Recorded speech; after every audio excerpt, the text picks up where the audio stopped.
সোমবার রাতে Matigara city centre থেকে বায়ুসেনার ভুয়ো এয়ারফোর্স অফিসারকে গ্রেপ্তার করল মাটিগাড়া থানার পুলিশ।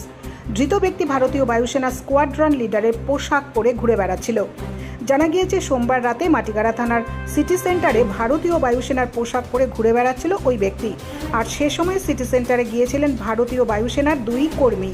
ওই ব্যক্তির পোশাক দেখে তাদের সন্দেহ হয়। তারা বিষয়টি সম্পর্কে মাটিগাড়া থানার পুলিশকে জানায়। খবর পেয়ে মাটিগাড়া থানার পুলিশ সিটি সেন্টারে পৌঁছে ওই ব্যক্তিকে গ্রেপ্তার করে। অভিযুক্তের নাম সুব্রত রায়, তার বাড়ি রায়গঞ্জে। এই ঘটনায় শোরগোল পড়ে গিয়েছে শিলিগুড়িতে। জিজ্ঞাসাবাদের পর অভিযুক্ত সুব্রত রায় স্বীকার করে সে বেআইনিভাবে ওই পোশাক ক্রয় করে পরিধান করেছিল। ধৃত ব্যক্তি পুলিশকে আরও জানায় সে ডকুমেন্টারি তৈরির কাজ করে। এয়ারফোর্সের পোশাক তার পছন্দের, তাই সে তা সংগ্রহ করে পরিধান করেছিল। তবে অভিযুক্তের হেফাজত থেকে ভারতীয় বায়ুসেনার কোনো নথি উদ্ধার করতে পারেনি পুলিশ। ধৃত কী কারণে ভারতীয় বায়ুসেনার পোশাক পরে ঘুরে বেড়াচ্ছিল তার তদন্ত শুরু করেছে মাটিগাড়া থানার পুলিশ। ইতিমধ্যেই গোটা বিষয়টি জানানো হয়েছে বাগডোগরার বায়ুসেনা কার্যালয়ে। ধৃতকে আজ শিলিগুড়ি আদালতে পাঠানো হয়েছে।